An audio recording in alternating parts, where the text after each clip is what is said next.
Friends, good morning. कैसे हैं आप सभी? All good, very good.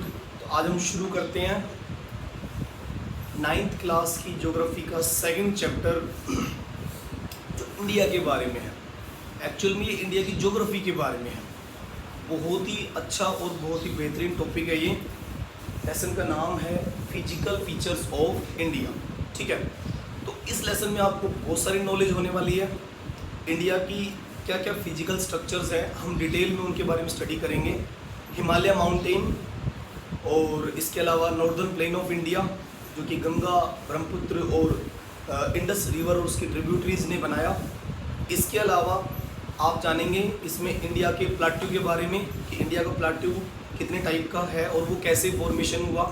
Actual में इस लेसन में आपको ये नॉलेज मिलने टाइप के इंडिया के अंदर फिजिकल फीचर्स होते हैं, और जैसे कि मोस्टली 6 टाइप के फिजिकल फीचर्स होते हैं, उनके बारे में स्टडी करने वाले हैं हम लोग। आइलैंड्स जैसे कि अंडमान निकोबार और लक्षद्वीप के बारे में हम बात करने वाले हैं। ठीक है, इस लेसन में आपको इंडिया की फिजिकल फीचर्स के बारे में नॉलेज होने वाली है। ठीक है, इसीलिए नाम भी यही है, इंडियाज फिजिकल फीचर्स, यानी कि physical features of India. Okay, geography और चैप्टर नंबर 2 इसका नाम है। और चैप्टर नंबर 2 में फिजिकल फीचर्स, ये देखिए फिजिकल फीचर्स ऑफ इंडिया। ठीक है, ये देखिए फिजिकल फीचर्स ऑफ इंडिया। अब एक्चुअल में इसका ये नाम क्यों रखा गया, इसका मतलब क्या होता है, भारत के भौतिक विशेषताएं या भारत के भौतिक फीचर्स, मतलब कि ये कहेंगे भारत के भौतिक स्वरूप, उसके बारे में हम बात करने वाले हैं। मतलब कि भारत मतलब कि देश भारत का भौतिक स्वरूप। ओके, अब भौतिक का मतलब है कि भी लैंड पार्ट। ठीक है, भौतिक स्वरूप, ये देखिए भौतिक स्वरूप। अब भौतिक का मतलब होता है लैंड पार्ट्स। भाई इंडिया के अंदर किस किस टाइप के लैंड पार्ट्स हैं, यहाँ पर किस टाइप की कितना एरिया है हमारा टोटल, उन सब के बारे में। तो सबसे पहले जरूरी है इस लेसन में समझने के लिए कि आपको कम से कम जो फिजिकल फीचर्स आप 6 पढ़ने जा रहे हो उनके बारे में कम से कम इंडिया के अंदर आप उसकी इमेज को समझ पाएं कि ये चीज़ें कहाँ हैं और कितनी हैं, और फिर इन जितनी भी फीचर्स हैं उनको कैसे बने हैं, कितने टाइम में बने, कैसे बने हैं, किन किन वजह से, कौन कौन सी फोर्सेस ने इनको बनाया। जैसे अर्थ के ऊपर मोस्टली 2 फोर्सेस होती है जिसके बारे में अब डिस्कशन करने वाले हम लोग, एक्सटर्नल फोर्सेस और इंटरनल फोर्सेस। ठीक है, तो बेसिकली हमें सबसे पहले इस इंडिया का एक मैप बनाना पड़ेगा और उस मैप के अंदर हम देखेंगे इंडिया के फिजिकल फीचर्स कहाँ और कैसे कैसे है। ओके, तो देखिए सबसे पहले हम बात करते हैं यहाँ पे एक इंडिया का मैप बनाने की। ठीक है, ओके, और उसके बाद में फिर हम देखेंगे कि कौन कौन से हो सकते हैं। देखिए यहाँ इंडिया का एक मैप बना रहे हैं हम लोग। ठीक है, और बहुत ही जल्दी आपको ये टॉपिक समझ में आ जाएगा इस मैप की हेल्प से। ओके, ये देखिए ये इंडिया का एक रफ मैप यहाँ बना रहे हैं हम लोग, और यहाँ इस रफ मैप से आपको समझ आएगा कि इंडिया का फिजिकल फीचर्स कैसा है। ये देखिए 2 मिनट आपको लगेंगे। और उसके बाद ये नेपाल है, यहाँ पे इंडिया का जम्मू कश्मीर है, ये नेपाल है। यहाँ से फिर सिक्किम शुरू हो जाता है, यहाँ पे सिक्किम, और सिक्किम के बाद अब देखोगे ये भूटान की बाउंड्री। भूटान के बाद यहाँ 7 सिस्टर शुरू हो जाती है, और 7 सिस्टर का पार्ट लगभग ऐसा है। और आप देखोगे कि यहाँ ऐसे ये आपका आ गया त्रिपुरा। ठीक है, और त्रिपुरा का एरिया हो गया यहाँ पे, और फिर उसके बाद इधर आते हैं तो आपको फिर ठीक है राजस्थान का पार्ट नजर आएगा, ये राजस्थान बॉर्डर है। उसके बाद में यहाँ आपको थार डेजर्ट इंडिया का। ठीक है, और ठीक है ये देखिए यहाँ पे, और उसके बाद गुजरात की बाउंड्री यहाँ नजर आएगी आपको, गुजरात की बाउंड्री। ठीक है, यहाँ ये देखिए गुजरात की बाउंड्री बन गई। ठीक है, गुजरात की बाउंड्री के बनने के बाद आप देखोगे नीचे कच्छ भुज का एरिया ये है। ठीक है, ये देखिए कच्छ भुज का एरिया यहाँ नजर आ रहा है आपको। और फिर उसके बाद नीचे की तरफ आपका जो है महाराष्ट्र, गोवा शुरू हो जाता है। इधर 7 सिस्टर से हम आगे बढ़ते हैं तो देखेंगे आप लोग 7 सिस्टर से आगे बढ़ते हुए, ठीक है, मेघालय के पास आएंगे। ये देखिए मेघालय का एरिया यहाँ शुरू हो जाता है ऐसे ही, और फिर ऊपर यहाँ आप देखोगे बांग्लादेश बाउंड्री हमारी यहाँ बनती है। ठीक है, और यहाँ सुंदरबन डेल्टा आ जाता है इंडिया का, ठीक है, ये देखिए यहाँ से शुरू होता है लगभग ये, ठीक है, ओके। और फिर हम नीचे की तरफ आगे बढ़ते हैं और ऐसे धीरे धीरे ऐसे आगे बढ़ते हैं हम लोग, और फिर इंडिया का यहाँ से आप देखोगे शुरू हो जाएगा आंध्र प्रदेश का एरिया, और फिर उसके बाद तमिलनाडु, और यहाँ फिर आपका कन्याकुमारी पॉइंट। तो इंडिया का एक रफ स्ट्रक्चर हमारे सामने आ जाता है, इंडिया का एक मैप रफ स्ट्रक्चर आपके सामने आ जाता है। और फिर यहाँ से ही इतना जो एरिया पड़ रहा है वो श्रीलंका एरिया है, ठीक है, ये देखिए श्रीलंका एरिया यहाँ पे नीचे की तरफ है, ये श्रीलंका एरिया, ये देखिए यहाँ पर है ये श्रीलंका, और ये हमारा पाक स्ट्रेट एरिया, ठीक है। और अंडमान निकोबार आपको यहाँ नजर आएंगे, ये देखिए यहाँ पर इस तरह से ये अंडमान का एरिया है पूरा, ओके। यहाँ छोटे छोटे आइलैंड्स हैं ये अंडमान, और ठीक है, और उसके बाद में ये निकोबार यहाँ लगभग, ठीक है, ये देखिए निकोबार यहाँ आ जाता है ये, तो ये एरिया हो गया अंडमान निकोबार। और उसके बाद में आप यहाँ देखेंगे तो ये छोटे छोटे आइलैंड्स हैं, कुछ यहाँ पर हैं छोटे छोटे आइलैंड्स, लक्षद्वीप आइलैंड्स, ठीक है, और कुछ नीचे की तरफ यहाँ बन रहे हैं, ठीक है, ये देखिए ये मालदीव है, ये मालदीव आइलैंड्स हैं, और ये लक्षद्वीप आइलैंड्स हैं, ठीक है। तो इस तरह का एक मैप हमारे सामने आता है जिसको हम इंडिया का फिजिकल फीचर इसके अंदर डिस्क्राइब कर देंगे, ठीक है। तो देखिए क्या क्या इंडिया के फिजिकल फीचर्स है मेन, और ये कैसे बने उनके बारे में हमें नॉलेज इकट्ठी करनी है। तो देखिए सबसे पहले हम बात कर लेते हैं कि इंडिया के मेन फिजिकल फीचर्स कौन है, ठीक है। ये देखिए इंडियाज, ठीक है, India's major physiographic division, physiographic का मतलब यहाँ पर कि भाई इंडिया के अंदर कौन कौन से फिजिकल फीचर्स है उनके बारे में मेजर फिजिकल डिविजन्स यहाँ की जा सकते हैं, ठीक है, डिविजन्स।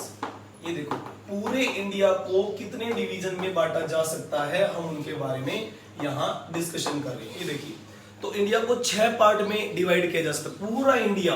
टोटल एरिया कितना है 32,32,87,263 किलोमीटर, मतलब कि 32 लाख टोटल एरिया। हमारा जो टोटल एरिया है, टोटल एरिया इंडिया का है 32 लाख, ठीक है, 87,263 स्क्वायर किलोमीटर एरिया इंडिया का है। हमने पहले चैप्टर में फर्स्ट चैप्टर में 9th के फर्स्ट चैप्टर में हमने पढ़ा था कि इंडिया 7 स्टेट्स के साथ उसकी लैंड बाउंड्री लगती है, और टोटल एरिया उसका 32,87,000 यानी कि 32,87,263 स्क्वायर किलोमीटर का एरिया है।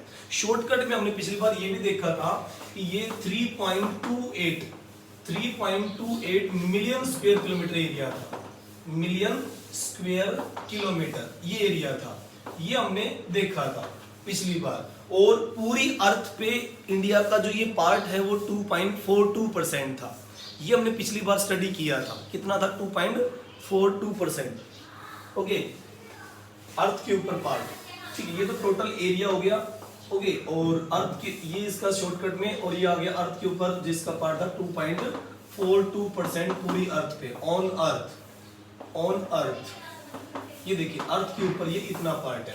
तो अब इसके देखते हैं कि मेजर फिजिकल डिवीजन क्या क्या हो सकते हैं इतने बड़े एरिया के, यानी कि 32,87,263 स्क्वायर किलोमीटर अंडमान निकोबार और लक्षद्वीप को मिलाकर ये एरिया बन रहा है, 3.28 मिलियन स्क्वायर किलोमीटर बन रहा है। तो उसके कितने पार्ट किए जा सकते हैं? नंबर 1, ठीक है, नंबर 1 उसको हम हिमालय माउंटेन रेंज में बांट सकते हैं। सबसे पहले हिमालय, ठीक है, हिमालय माउंटेन, उसको हिमालय माउंटेन में बांटा जा सकता है सबसे पहले। फिर दूसरे नंबर पे हम उसको बांटेंगे द नॉर्दर्न प्लेन, दूसरे नंबर पे उसका आएगा नॉर्दर्न प्लेन एरिया, यानी कि आपका साउथ का प्लेन एरिया, ओके। दूसरा एरिया जो होगा वो साउथ का प्लेन एरिया होगा, okay.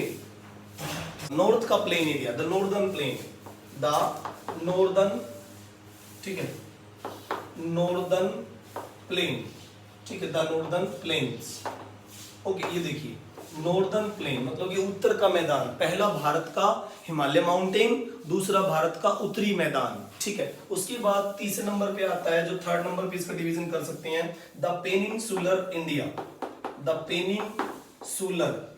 Peninsular plateau, peninsular plateau, ये देखिए प्लाट्यू, पेनिनसुलर प्लाट्यू यानी कि भारत का पठार, पेनिनसुलर प्लाट्यू। ठीक है, अब इनके बारे में समझेंगे कि बारी बारी कि ये किस जगह पर है, कैसे लोकेशन है। पहले वाला हिमालय माउंटेन, दूसरे वाला नॉर्दर्न प्लेन एरिया, तीसरे वाला द पेनिनसुलर प्लाट्यू। प्लाट्यू का मतलब जो कि एक हिल जैसा नहीं है और वो थोड़ा सा अलग है, मतलब कि normal surface level plain area से थोड़ा ऊपर उठा हुआ एक टेबल लैंड शेप की है, वो प्लाट्यू होता है। जैसे टेबल नहीं होती, टेबल लैंड जैसे ऊपर से फ्लैट है, थोड़ा ऊपर उठा हुआ है, लैंड सरफेस से थोड़ा ऊपर उठा हुआ, ऊपर से टेबल लेवल शेप है। ठीक है, तो पेनिनसुलर प्लाट्यू होता है हमारा। ठीक है, तो देखिए इस तरह से। फिर नंबर 4 पे हम बात करते हैं द इंडियन डेजर्ट। ठीक है, द इंडियन डेजर्ट, या फिर हम पेनिनसुलर प्लाट्यू के साथ पहले द कोस्टल प्लेन कर लेते हैं, द कोस्टल, ठीक है, कोस्टल प्लेन, कोस्टल प्लेन, ये देखिए कोस्टल प्लेन हम कर लेते हैं पहले, क्योंकि ये इसी के साथ बना हुआ है, तो कोस्टल प्लेन हो गया। नंबर 5 में तो देखिए उसके बाद में the Indian desert, the Indian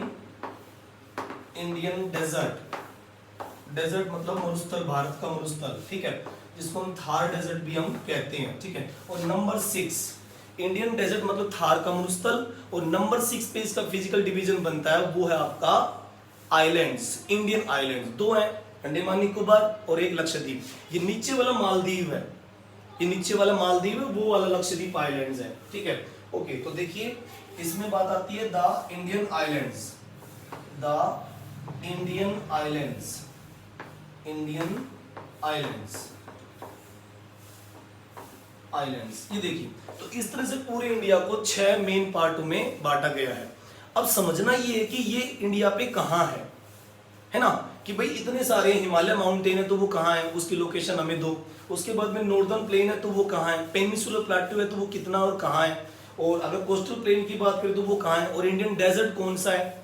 okay, और बात करते हैं फिर इंडियन आइलैंड्स की, तो वो कहाँ है। तो सबसे पहले मैं आपको बता दूं कि हमारे इंडिया में जो आपका जो हिमालय माउंटेन है वो ये रहा, देखो यहाँ पर, ये आप जम्मू कश्मीर का पार्ट देख रहे हैं, जम्मू कश्मीर के बाद उत्तराखंड, और यहाँ से नेपाल शुरू हो जाता है, तो नेपाल की बाउंड्री में भी ये आता है पूरा का पूरा। यहाँ तो जैसे नेपाल है, ये क्या है, नेपाल, ये देखिए नेपाल है, और यहाँ पर ये क्या है, भूटान है। ठीक है, ये क्या है, भूटान, भूटान है ये। ठीक है, तो नेपाल और भूटान दोनों हमारे स्टेट तो नहीं है, लेकिन हमारे नेबर कंट्री है, लेकिन हिमालय की रेंज में तो आते ही हैं ये। ठीक है, तो ये हो गए। ओके, और इसके बाद अब देखते हैं कि हिमालय की रेंज कहाँ तक है। तो देखो हिमालय की रेंज यहाँ तक आती है, ऐसे ये हिमालय माउंटेन है जो ऊपर की साइड में एक बड़ी वॉल की तरह काम कर रहा है। हिमालय माउंटेन एक बहुत बड़ी एक दीवार की तरह, एक वॉल की तरह काम कर रहा है। 24 किलोमीटर की एक लंबी वॉल है द हिमालय माउंटेन रेंज। इसकी 3 तो हाइट के अकॉर्डिंग रेंज होती है, जिसके बारे में हम स्टडी करेंगे। ग्रेट हिमालय, हिमाद्री हिमालय जिसको बोलते हैं। दूसरी range middle Himalaya, Himachal range जिसको बोलते हैं। तीसरा वाला हो गया फिर शिवालिक हिमालय। तो ये 3 रेंज तो इसकी मेन है, और फिर पूर्वांचल की पहाड़ियां, ये तो हाइट वाइज है। और उसके अलावा फिर हम देखते हैं कि इसके स्टेट वाइज डिवीजन भी हम करते हैं। हिमालय की जब डिटेल पढ़ेंगे तो इनके बारे में सब नॉलेज होगी, जैसे कि स्टेट वाइज एक तो पहले कश्मीर हिमालय बन जाएगा, फिर एक कुमायूं हिमालय बन जाएगा, फिर एक नेपाल हिमालय बन जाएगा, फिर एक आसाम हिमालय बन जाएगा, और फिर एक पूर्वांचल की पहाड़ियां। तो इस तरह से इसको 5 पार्ट में, नहीं समझे, बिल्कुल आसान है, बिल्कुल आसान है। 24 किलोमीटर की हिमालय की आर्क शेप, उसको जो है हाइट के अकॉर्डिंग 3 पार्ट में, ग्रेट हिमालय, मिडिल हिमालय और शिवालिक रेंज। और स्टेट वाइज हम उसको बांट सकते हैं 4-5 में, जैसे कि कश्मीर हिमालय, गढ़वाल कुमायूं हिमालय, या फिर उसके बाद 3rd नंबर पे नेपाल हिमालय, फिर आसाम हिमालय, आसाम के ऊपर वाला अरुणाचल सारा पार्ट बन रहा है, और फिर 7 सिस्टर की बची हुई पहाड़ियां, पूर्वांचल की पहाड़ियां। तो ये सारा का सारा हिमालय रेंज है।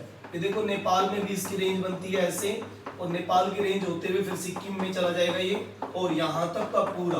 ओके, और फिर आप देखोगे ये यहाँ से लेकर यहाँ तक भी है, क्योंकि ये तो फिर आसाम का प्लेन एरिया, इसको छोड़ देना है हमें, ये आसाम का प्लेन एरिया है, यहाँ तक इसको छोड़ देना है। और यहाँ तक आप देखोगे ये आपका नॉर्दर्न यानी कि हिमालय माउंटेन रेंज आपको दिख जाएगी, मेघालय की पहाड़ियों में भी है ये देखिए। अब जो मैंने आपको बना के दिखाया ये सारा का सारा हिमालय माउंटेन रेंज है।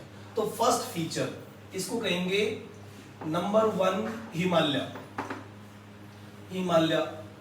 Himalaya mountain range. ठीक है, तो सबसे पहले इनके फिजिकल फीचर्स देखेंगे, फिर बाद में डिटेल में पढ़ेंगे इसको, डिटेल में इनकी वीडियो नंबर 2 में। ये तो पार्ट नंबर 1 है आपका, ये है पार्ट नंबर 1, पार्ट 1। ओके, फिर पार्ट 2 और पार्ट 3 जो आएंगे इनके बारे में डिटेल में एक एक चीज हम समझेंगे। और जहां तक मेरा आइडिया है, न केवल 9th में, आगे आने वाली सभी प्रकार के कंपटीशन एग्जामिनेशन में आपको हेल्प करेगा। बहुत ही बढ़िया टॉपिक होगा, बहुत ही आराम से समझेंगे, कोई जल्दबाजी नहीं करेंगे। जो टॉपिक बिल्कुल आराम से प्यार से समझाता है वो उसकी परमानेंट मेमोरी आपके दिमाग में होती है और वो जल्दी याद होती है। ठीक है, तो अब दूसरा पार्ट है नॉर्दर्न प्लेन एरिया। ठीक है, तो नॉर्दर्न प्लेन की बात करें तो इंडिया में 2 टाइप के नॉर्दर्न प्लेन होते हैं। एक तो ये हो गया हमारा, ठीक है, एक ये है। तो आप देखोगे गंगा नदी जो है इधर से बह के आती है, गंगा नदी इधर से बहती हुई यूपी को क्रॉस करती हुई फिर आखिरी में जो है कलकत्ता होते हुए वेस्ट बंगाल चली जाती है, वेस्ट बंगाल से फिर बांग्लादेश चली जाती है गंगा नदी। ठीक है, ये देखिए गंगा, ये गंगा नदी है जो इधर से बन के अलकनंदा और भागीरथी के रूप में आई है गंगा। ठीक है, ओके, और यहाँ तक आ रही है। फिर इसके सारे एक यमुना रिवर आती है और यूपी में मिक्स हो जाती है यमुना। ठीक है, ये देखिए यमुना, ओके, यमुना और गंगा 2 नदियां बताई मैंने, प्लेन बता रहा हूं और प्लेन का एरिया कितना है वो बता रहा हूं। तो गंगा नदी और उसकी हेल्पिंग रिवर ने, ये देखो ऊपर से एक और नदी आ रही है, Kali river, Teesta river, Kosi river, Kosi Kali Teesta. ये देखिए कोसी काली तिस्ता, ये सारी रिवर इसमें मिलती चली जाती है। और जब ये रिवर इसमें ऐड होती है गंगा का वाटर बढ़ जाता है और फिर वो कहीं ना कहीं डिपोजिट करती है, प्लेन एरिया बनाने लगती है। साउथ से भी यमुना की कुछ रिवर आती है, जैसे कि एक रिवर आती है जिसको हम चंबल कहते हैं, ये चंबल आती है, चंबल।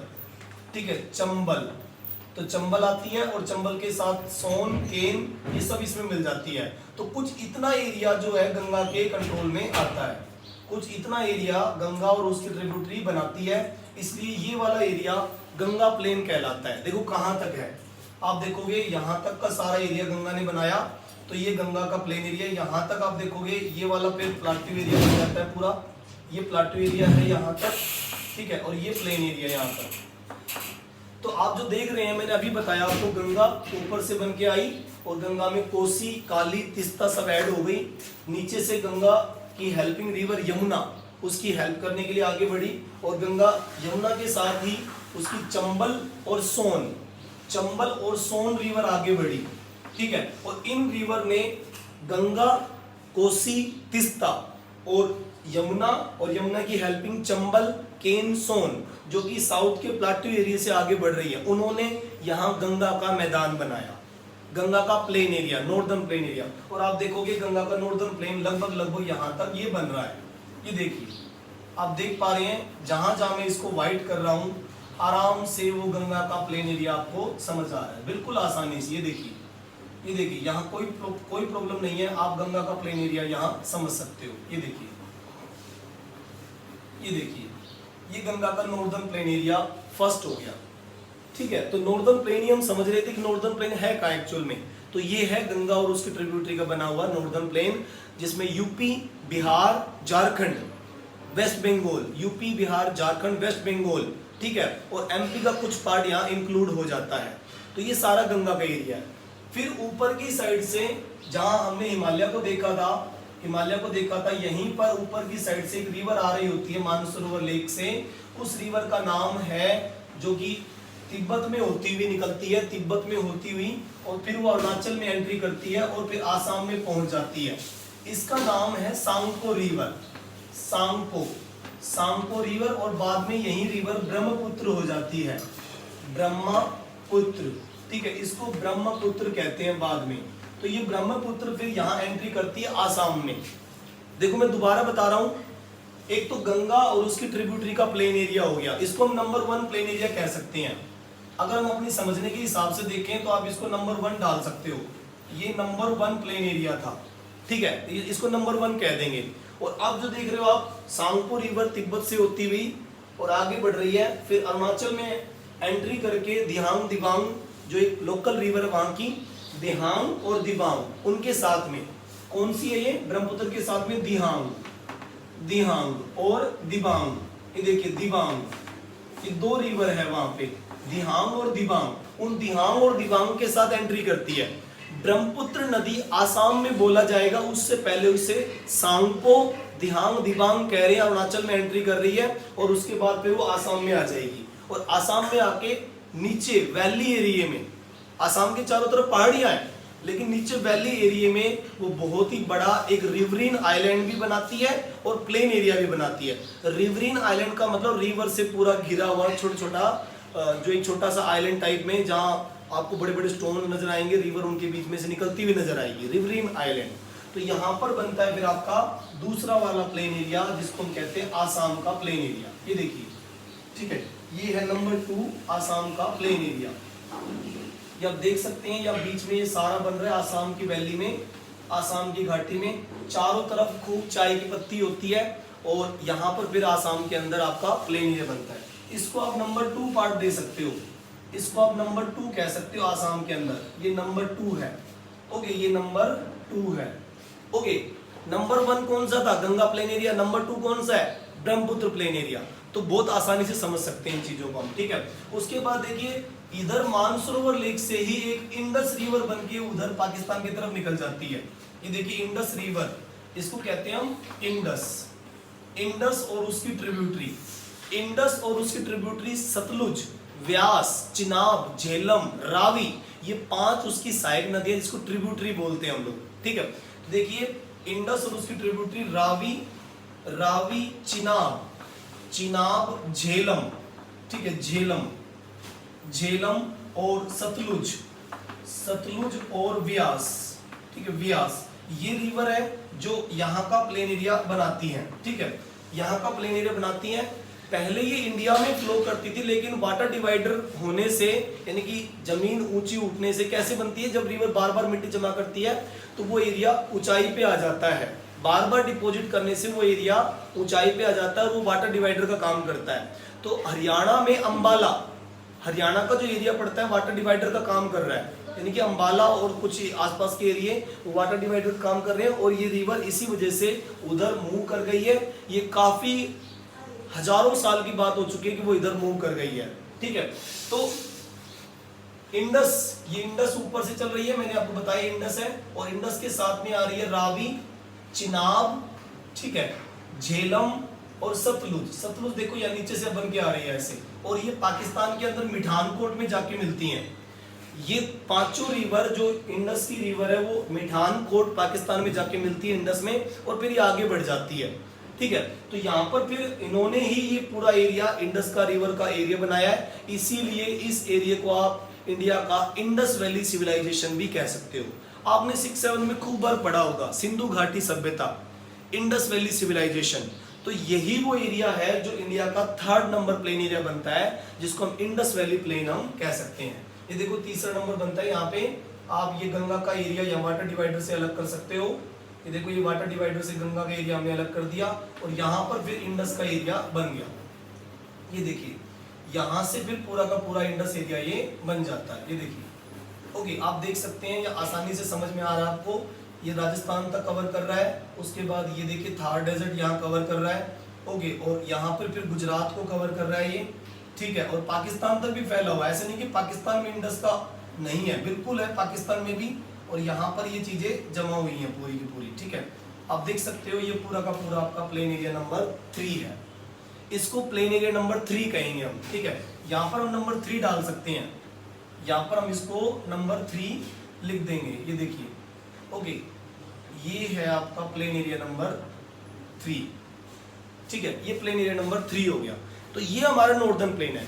एक्चुअल में इस वीडियो में हमें ये समझना जरूरी है कि इंडिया के हमने 6 फिजियोग्राफी की है या 6 फिजिकल फीचर बताए हैं, वो कौन कौन से हैं और कैसे हैं, ठीक है, वो कौन से हैं। तो हिमालय माउंटेन रेंज हमें पता लग गई 2400 किलोमीटर, 2400 किलोमीटर की आर्क शेप हिमालय, और ये रहा 7 लाख स्क्वायर किलोमीटर का एरिया, 7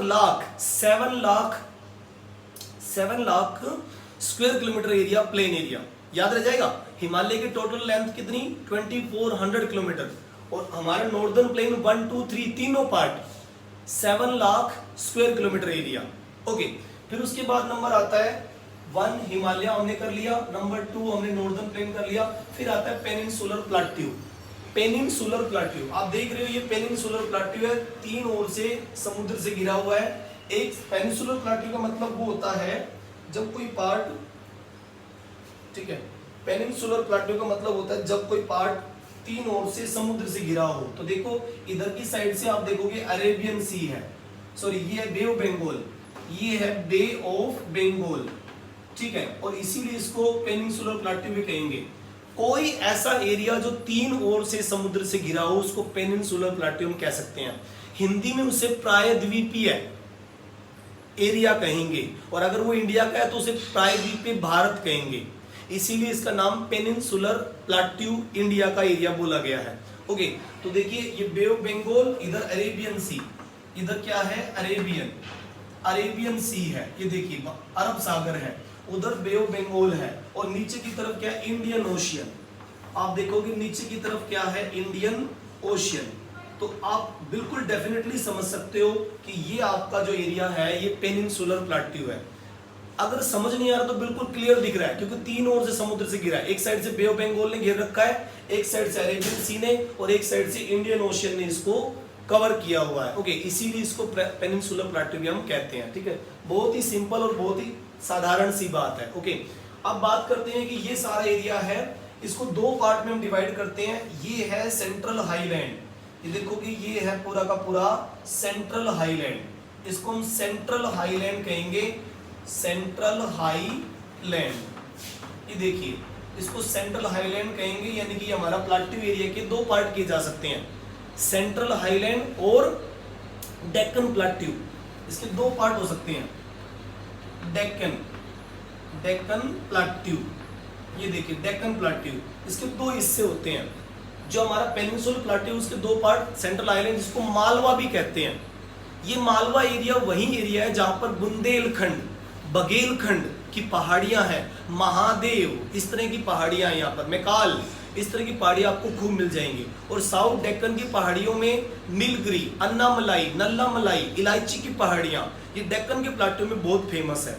तो ये एरिया, दोनों ही एरिया हमारा पेनिनसुलर प्लेट्यू कहलाता है, और मिनरल्स के लिए खास डिपॉजिट एरिया है। सेंट्रल हाईलैंड तो भरा पड़ा है। छत्तीसगढ़ का छोटा नागपुर प्लेट्यू, आप देखो कि छत्तीसगढ़ लगभग इस लोकेशन पे होता है, यहाँ पर इस लोकेशन पर होता है। तो छत्तीसगढ़ में तो आयरन ओर बहुत मिल रहा है। उड़ीसा आयरन ओर के लिए भरा पड़ा है।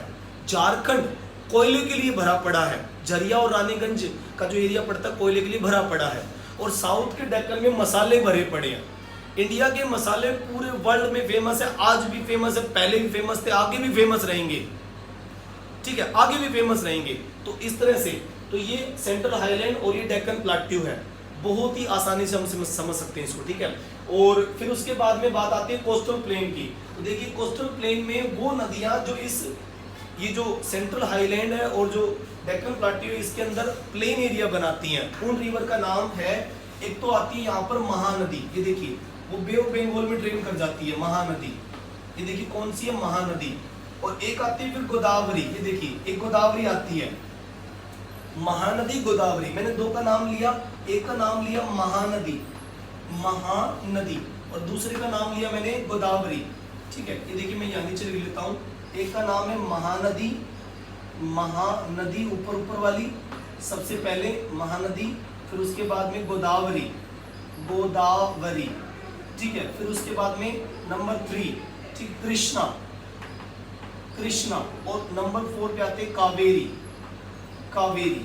ये 4 नदियों ने ये नॉर्दर्न ईस्टर्न साइड में कोस्टल प्लेन बनाया है। और आप देखोगे ये देखिए कृष्णा यहाँ पर आ रही है, यहाँ ड्रेन कर रही है, और ये वाली कावेरी ये यहाँ ड्रेन कर रही है, और इन्होंने इतने इतने प्लेन एरिया को बनाया है। आप देखोगे इधर इस साइड में ये प्लेन एरिया इन्होंने ही बनाया ऐसे, आप देख सकते हो इन्हीं रिवर ने ये प्लेन एरिया, ये है eastern plain area, eastern coastal plain area. ये देखिए ये ईस्टर्न कोस्टल प्लेन एरिया है ना। प्लेन एरिया दो टाइप का है, एक कोस्टल प्लेन ईस्टर्न साइड में है, ईस्टर्न कोस्टल प्लेन, ठीक है। ये ईस्टर्न कोस्टल, ये देखिए ये ईस्टर्न कोस्टल एरिया है, ओके। जिसको दो पार्ट में आप डिवाइड करेंगे, जब इसकी डिटेल पढ़ेंगे तो हम पढ़ेंगे दो पार्ट में है ये। एक नॉर्दर्न सरकार एरिया ऊपर आंध्र प्रदेश तक, और फिर नीचे आता है कोरोमंडल तमिलनाडु तक, दो पार्ट में डिवाइड होता है। ईस्टर्न कोस्टल एरिया नॉर्दर्न सरकार ऊपर और उससे नीचे फिर कोरोमंडल, और फिर कुछ एरिया इधर बनता है, यहाँ से कुछ एरिया इधर से बनता है ऐसे। यहाँ पर जो रिवर थोड़ा बहुत डिपॉजिट करती हैं वो रिवर है नर्मदा और ताप्ती। वैसे नर्मदा ताप्ती बहुत स्पीड से निकलती हैं और बहुत ही रॉकी पार्ट पे यानी कि बहुत ही हार्ड पार्ट पे निकलती है, तो वहाँ वो डिपॉजिट ज़्यादा नहीं करती, इसीलिए ये बहुत ही नैरो शेप में आपको नजर आएगा। ये देखिए ये बहुत ही नैरो शेप में नजर आएगा। ये कोस्टल एरिया जिसको हम कहेंगे, ये जो कोस्टल एरिया है जिसको हम ये कहेंगे, क्या कहेंगे इसको, ये है वेस्टर्न कोस्टल एरिया, ठीक है, कोस्टल एरिया, ये वेस्टर्न कोस्टल एरिया कहलाएगा, ओके। तो इस तरह से हम इन चीजों को समझ सकते हैं। वेस्टर्न कोस्टल एरिया हो गया ये, ओके। इसके भी दो तीन पार्ट है, जैसे इसको ऊपर कोंकण कोस्टल एरिया कहते हैं, जब डिटेल से पढ़ेंगे तो समझ आएगा हमें। कोंकण, फिर कन्नड़ कर्नाटका वाला, और साउथ में केरल वाला Malabar. Konkan coastal area, Kannada coastal area और मालाबार। कोंकण मतलब महाराष्ट्र तक, और कर्नाटक मतलब कन्नड़ मतलब Karnataka area, Karnataka coastal area यानी कि कन्नड़ कोस्टल एरिया, और फिर साउथ में फिर केरल का मालाबार। तो ये तीन एरिया में इसको हम डिवाइड करते हैं। तो अब तक हमने चार चीजें समझ ली इंडिया की फिजिकल फीचर में। सबसे पहला हिमालय माउंटेन, उसके बाद हमने देखा नॉर्दर्न प्लेन एरिया कहाँ पर है, कितना है, कौन कौन सी नदी ने बनाया। फिर उसके बाद में प्लाट्यू एरिया को देख लिया, पेनिनसुलर प्लाट्यू, दो पार्ट में, सेंट्रल आइलैंड और डेक्कन प्लाट्यू। आप देखते हो, आप समझ रहे हो कि ये वाला पार्ट जब हमने कोस्टल प्लेन में अलग किया, ईस्टर्न कोस्टल प्लेन और वेस्टर्न कोस्टल प्लेन, तो बीच में सेंट्रल हाईलैंड और डेक्कन प्लाट्यू बिल्कुल अलग दिखने लगा है। तो डेक्कन प्लाट्यू ट्राइंगल शेप में दिखने लगा है।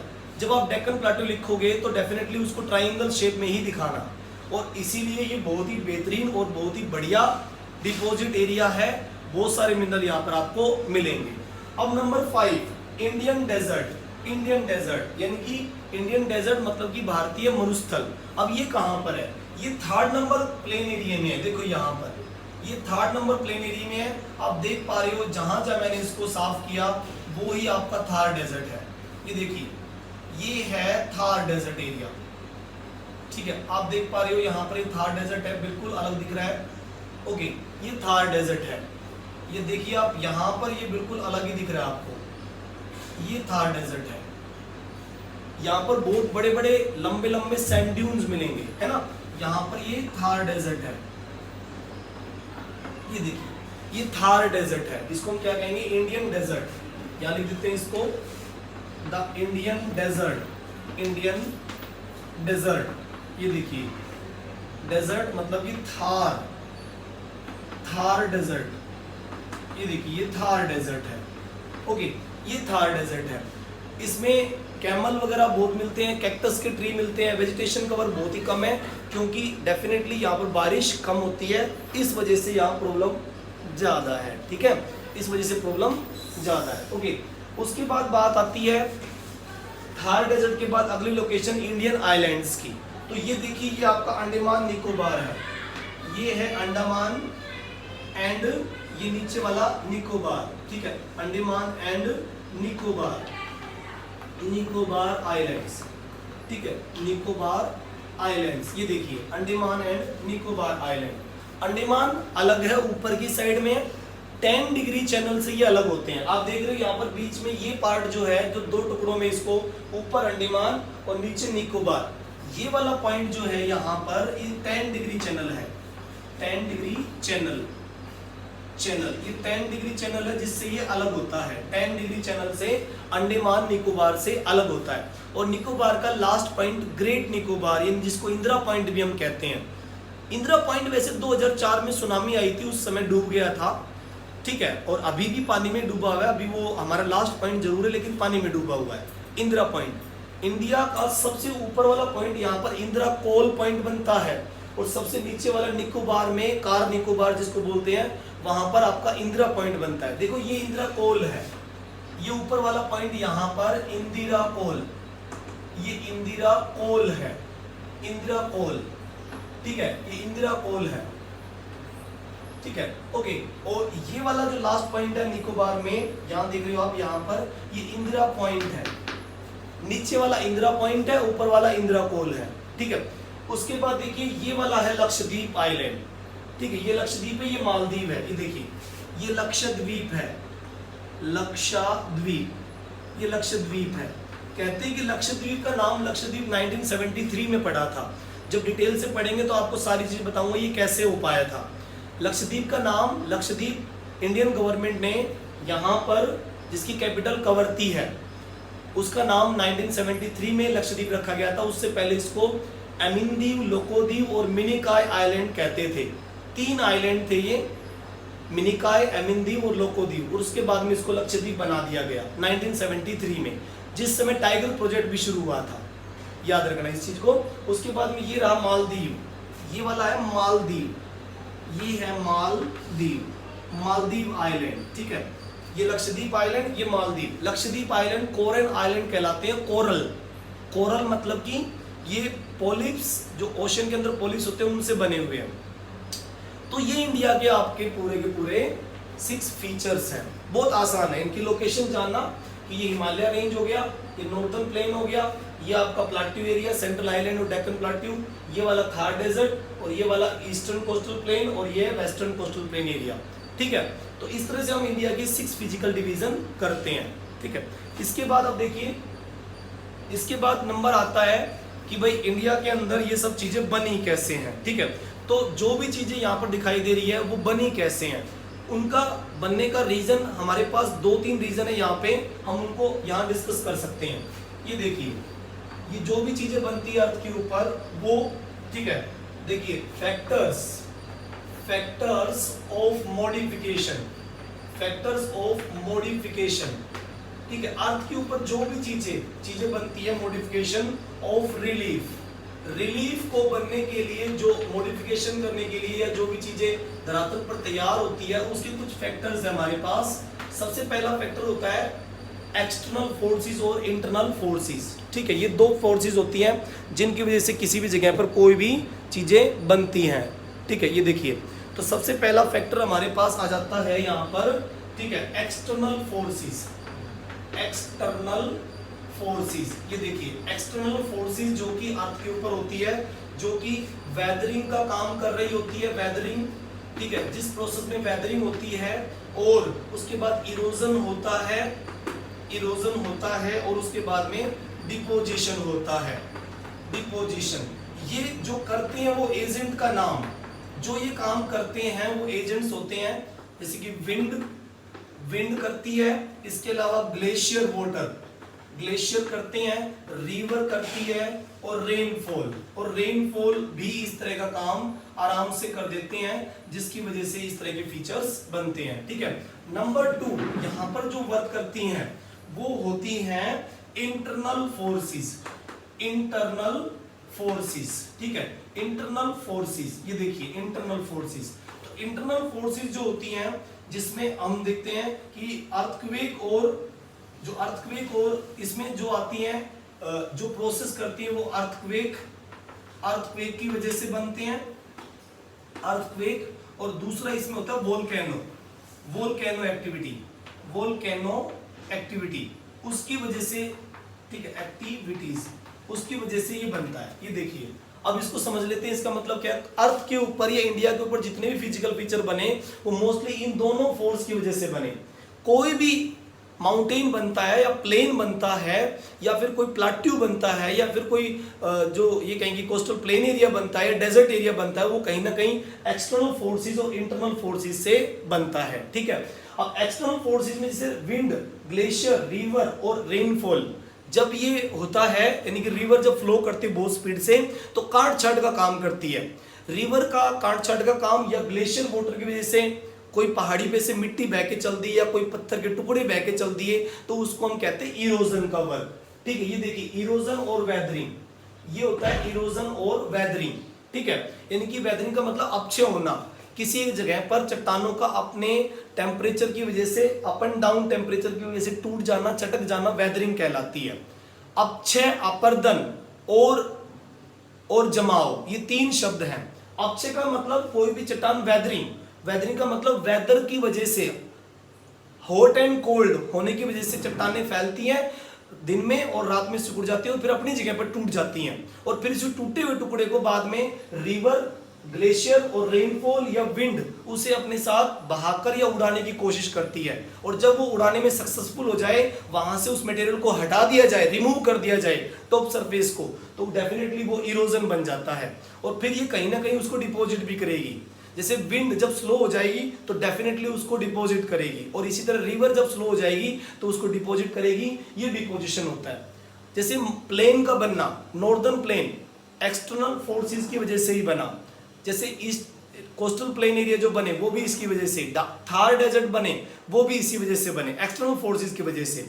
लेकिन माउंटेन और प्लाट्यू जो है वो इंटरनल फोर्सेस की वजह से बनते हैं। जैसे अर्थक्वेक आता है या वोल्केनो एक्टिविटी होती है तो मैग्मा बाहर आता है लावा के रूप में और लावा फिर ठंडा होकर इग्नियस रॉक से मेटामॉर्फिक बना देता है और डेफिनेटली फिर वहां पर प्लाटू ये सब कुछ बन सकता है। आपको जानकर हैरानी होगी कि अर्थ के ऊपर जो इंटरनल फोर्सेस जो काम करती हैं वो प्लेट्स पर काम करती हैं। एक बहुत बड़े विद्वान हुए हैं, बहुत बड़े वैज्ञानिक हुए हैं जिनका, जर्मनी के बहुत बड़े विद्वान हुए हैं वो, जिनका नाम था एल्फ्रेड वेगनर। जर्मनी का बहुत ही बड़ा एक साइंटिस्ट, एक जो बहुत ही बड़ा जियोलॉजिस्ट था जिसका नाम था एल्फ्रेड वेगनर। उसने 1912 में एक थ्योरी दी थी जिसका नाम था प्लेट टेक्टोनिक थ्योरी। एक बार दोबारा सुनो, उन्होंने ये कहा था कि अर्थक्वेक और वोल्केनो आने का रीजन है कुछ कि अर्थ के क्रस्ट जो है वो एक प्लेट्स के रूप में बटी हुई है, 7 मेजर प्लेट और 7 माइनर प्लेट, और ये प्लेटें एक दूसरे के पास आती हैं, दूर जाती हैं, पास आती हैं, दूर जाती हैं और उससे 2-3 तरह की प्लेट बाउंड्रियां भी बनती हैं। प्लेट बाउंड्रियां, कन्वर्जेंट बाउंड्री, जब दो प्लेट, यानी कि उसने बताया कि ये सारी चीजें मूवमेंट करती हैं। अर्थ क्रस्ट जो कि ये कहें कि भाई जो मेंटल लेयर है अंदर वाली, आपने 7th में पढ़ा था खूब इस बारे में कि अर्थ के ऊपर अर्थ क्रस्ट होती है जो सॉलिड पार्ट है, अर्थ के नीचे मेंटल लेयर है वो मेल्टेड फॉर्म में है और कोर अंदर और भी मेल्टेड फॉर्म में है। तो जो अर्थ क्रस्ट है वो उनके ऊपर मेंटल लेयर के ऊपर फ्लोट करती है, मूव करती रहती है, ठीक है ना। तो डेफिनेटली इसी वजह से अर्थ के ऊपर जो भी जितने भी प्लेट हैं, क्रस्ट के अंदर जो प्लेट्स हैं 7 मेजर और 7 माइनर प्लेट, वो इधर उधर मूव करती रहती है। अब कौन कौन सी मेजर प्लेट है, आपने 9th की बुक में आप पढ़ोगे तो ध्यान से आपको समझ में आएगा कि अर्थ के ऊपर नॉर्थ अमेरिका फर्स्ट प्लेट जो बड़ी बड़ी प्लेटों में आती हैं, 7 मेजर प्लेट। तो 7 मेजर प्लेट में सबसे बड़ी प्लेट नॉर्थ अमेरिका जो बड़ी बड़ी प्लेटें हैं, साउथ अमेरिका नंबर 2, यूरेशियाई प्लेट नंबर 3 और African plate number 4, 5 number Pacific plate, 6 number Antarctic plate और 7 नंबर इंडो ऑस्ट्रेलियन प्लेट। ये 7 प्रकार की बड़ी प्लेटें हैं, ऐसा एल्फ्रेड वेगनर ने प्रूव किया था। ये 7 प्लेटें हैं और ये सभी प्लेटें एक बड़े पार्ट में जुड़ी हुई थी जिसको पेंजिया कहता है वो, और उसके चारों तरफ पानी था जिसको पेंथेलासा कहता है वो। तो पेंजिया टूट गई और फिर आजकल ये मूव कर रही है इधर दूर दूर, मतलब कि अर्थ का पूरा हिस्सा जो है वो पेंजिया और पेंथेलासा में बना हुआ था। ये देखिए, ये पेंजिया और ये था पेंथेलासा, ये देखिए, ये बात, ये वाटर एरिया और ये था लैंड पार्ट एरिया और ये पेंजिया फिर बाद में टूट गई।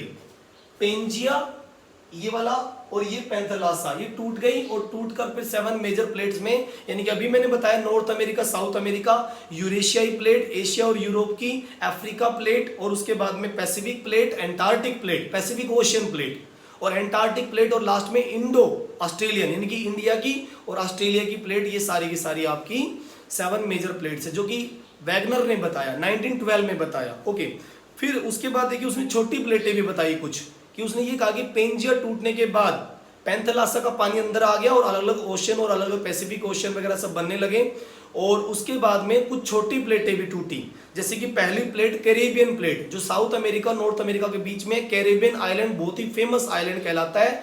आजकल इस प्लेट को वेस्ट इंडीज प्लेट भी हम कहते हैं, ठीक है। यहाँ के पायरेट्स बहुत फेमस रहे हैं, पायरेट्स ऑफ कैरेबियन सी की बहुत सारी मूवी बनी हुई है, वहां लुटेरे हैं, वो पहले टाइम के थे, ठीक है, पायरेट्स।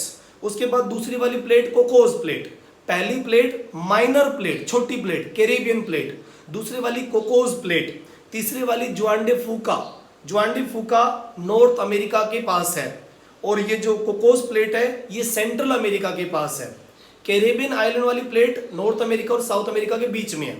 दोबारा सुनो, माइनर प्लेट में सबसे पहले कैरेबियन प्लेट, दूसरी वाली कोकोस प्लेट सेंट्रल अमेरिका, तीसरी वाली जुआन डे फूका नॉर्थ अमेरिका प्लेट, और फिर Scotia plate, Scotia plate, okay, Scotia plate फिर आपकी साउथ अटलांटिक के पास है, ठीक है, और फिर नाजका प्लेट साउथ पेरू, पेरू के पास है ये, यानी कि साउथ अमेरिका पेरू, और फिर बच गई एक फिलीपींस प्लेट एशिया वाली जो नीचे इंडोनेशिया की जस्ट ऊपर है, और उसके बाद बच गई फिर अरेबियन प्लेट जो इंडिया के इस साइड में है, जहां अफगानिस्तान, ईरान, इराक, सऊदी अरब, यमन, ओमान, सीरिया, जॉर्डन, तुर्की, तुर्किस्तान के एरिया पड़ता है, वो सारा का सारा अरेबियन प्लेट है। इस तरह से 7 मेजर प्लेट और 7 माइनर प्लेट में उसने इसको बांटा, और ये कहा कि जब भी इंटरनल फोर्सेस काम करती है तो वो 3 प्रकार की एक्टिविटी यहां जरूर आती है रिजल्ट में।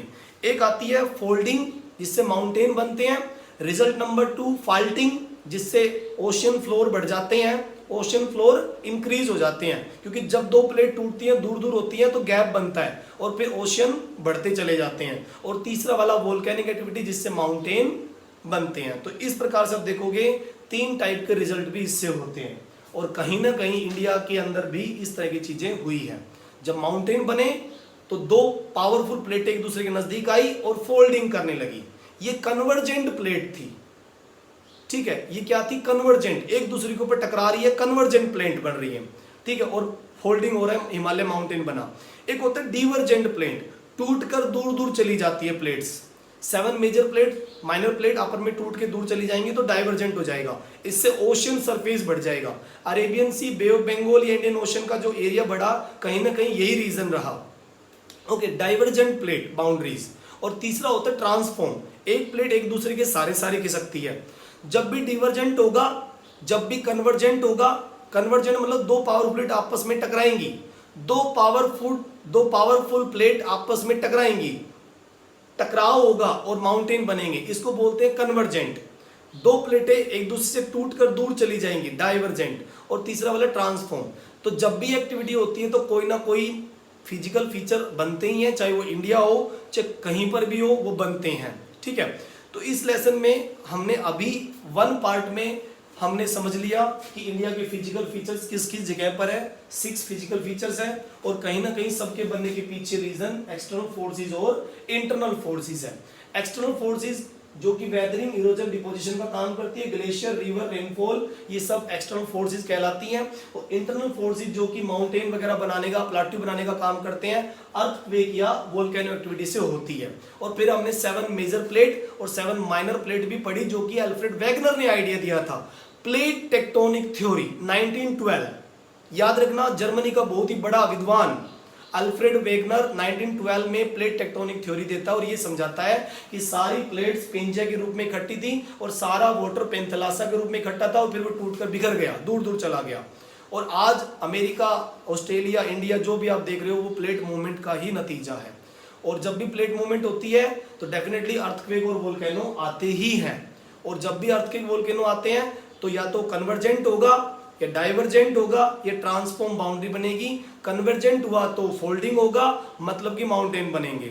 डाइवर्जेंट हुआ तो प्लेटें टूट के दूर चली जाएंगी, मतलब कि ओशन फ्लोर बढ़ेंगे। ओशन फ्लो समुद्र की तलहटियां बढ़ेंगी, एरिया बढ़ जाएगा समुद्र का। ओके, और तीसरा वाला ट्रांसफॉर्म बाउंड्री, मतलब कि अर्थक्वेक और वोल्केनो बाहर आएगा। ट्रांसफॉर्म बाउंड्री जब भी होगी, कन्वर्जेंट जब भी होगी, तीनों में वोल्केनो तो बाहर आएंगे। ठीक है, तो इस लेसन में आज इतना ही, फर्स्ट पार्ट में इतना ही। ठीक है, थैंक यू, आज के लिए इतना ही। और अगली बार हम जो पार्ट नंबर 2 करेंगे वो बहुत इंटरेस्टिंग है। हिमालय के बारे में डिटेल से पढ़ेंगे, माउंटेन के बारे में डिटेल से पढ़ेंगे, उसके बाद नॉर्दर्न प्लेन के बारे में, प्लेट्यू के बारे में, कोस्टल प्लेन के बारे में, और डेजर्ट के बारे में, और आइलैंड्स के बारे में डिटेल से पढ़ेंगे पार्ट नंबर 2 में। देखो मैं कह रहा हूं कि 2-3 पार्ट, 4 पार्ट भी बन सकते हैं, मैं डिटेल में आपको बढ़ाना चाहूंगा इसमें। ठीक है, ओके, आज के लिए इतना ही। Thank you, have a nice day, bye. Please like and subscribe और प्लीज शेयर करना सभी तक, ताकि अच्छे से सभी बच्चों को ये नॉलेज मिल सके। ठीक है, अच्छे से लाइक करो, शेयर करो, सब्सक्राइब करो। ठीक है, ताकि बच्चों को अच्छी नॉलेज मिल सके, सभी को, आपके फ्रेंड्स को। Okay, thank you.